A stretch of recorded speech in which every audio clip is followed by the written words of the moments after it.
She was one of Australian tennis's brightest stars, led by a man widely dubbed the tennis dad from hell. We're of course talking about Jelena Dokic. She has lifted the lid now on what she's described as a childhood of fear and violence, and one that played out largely actually in the public eye. And here to weigh in is our Sunday jury. We have Shell Shock Media's Shelly Horton. Great to see you. And also Brendan Jones from WSFM. Hello to you as well. Yep.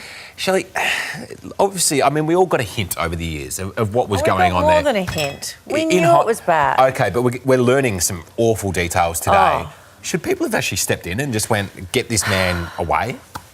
I'm so conflicted about this because we knew he was abusive just from his anger management issues.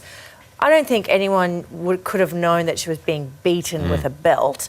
But maybe someone in the dressing rooms would have seen that if she took her shirt off. They would have seen, you know, the welts. But it gets to that point where you're like, whose responsibility is it to step in? Maybe it's the Tennis Federation has to actually take a bit of a duty of care of what's happening with their stars. But I'm just so sad by all of this. And I'm a little bit disappointed in even my reaction to it, which was like, oh, yeah, I suspected that.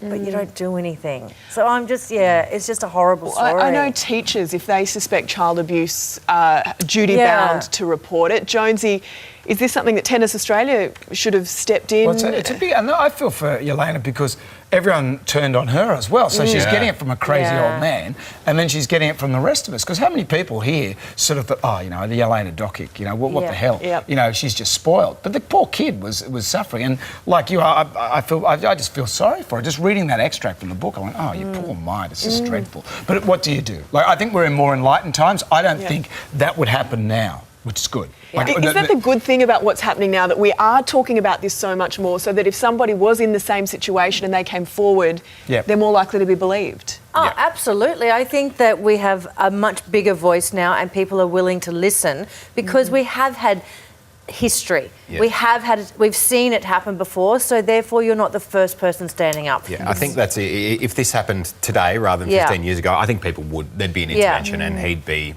told, and you've got to remember that she's the victim in this, and so she was powerless because she was fearful of him. So the responsibility wasn't on her, it was on others to look after her. All right, let's move on. And in-demand high schools have begun conducting door knocks and ID checks. This is all part of a bid to catch out parents who are lying about where they live on school enrolment forms, because there's all these desperate families now that are apparently creating fake bank statements, using grandparents' addresses, paying short-term rental properties. It's all to get in those desirable little nooks that have a good school.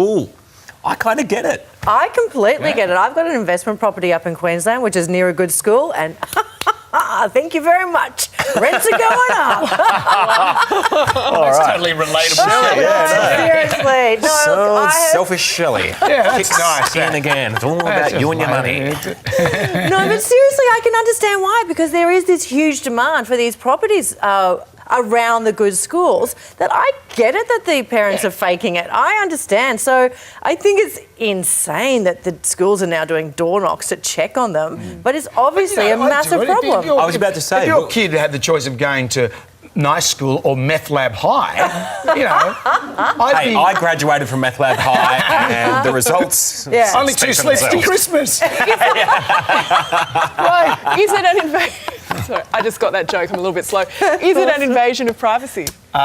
Look, yeah, it probably is. But, you know, like, I don't have anything other to say for it because I would so rot that system. In fact, I have done in the past. So my kids have left for schools now, so... If the inspectors are watching, Brendan Jones, WSFM. Actually, it's not retrospective, is it? They can't judge it. I don't think there'll be a knock on your door now. It's fine. Tell you what else is in the past. Or in the future.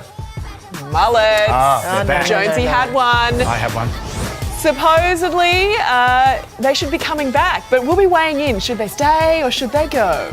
That's next. Should they go now?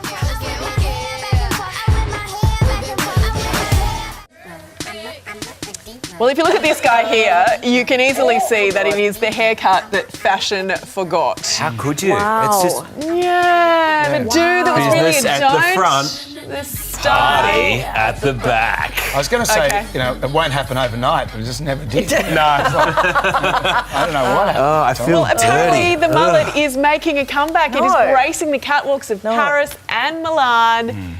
Jonesy, I bet you rocked a good mullet back in the day. No, I had a mullet. I had a mullet and came back with a mullet. So I had 2 stages of mullet. Wow. Yeah. Multi-mullet. Multi-mullet, multifaceted Will we mullet. get a third stage? I Do you used to think play it's snooker. Hey! That was the early stage of mullets. That was the stubby mullet. And went on to go the full Farnham after that. That's about 1987. Gentle Well, do you have perm through tips? there It as looks a well. bit No, that's Ian just Moss. Yeah, it's a little bit mossy. Well, we all had that.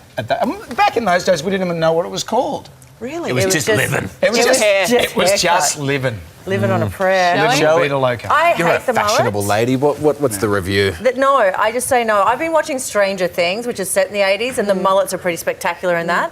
I obviously didn't have a mullet, but I did have rat's tails. Do you remember sorry, them? what? They're like you have a short hair, but then 2 long bits. I think we've got a photo of it. Look at me. Those little black things, they're hair. Oh, my Really? Plaited. Oh, Mind you, I Shelly. was in primary school. Well- Quite the looker. Was that when... I don't think we can take your opinion on hairstyles anymore because Was that Jonesy when you were was a young boy? Was that when you were a boy?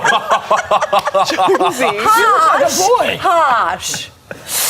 You're do it so to- mean to me. Well, you do. You look like a boy. Can we take a quick poll? Yes. Should mullets come back? No. No. No. Yes. All right. I'm working on it now.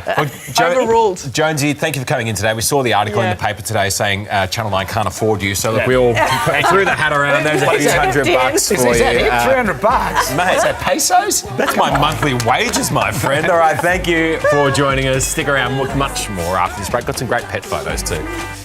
Wanna pop a wheelie? Don't you too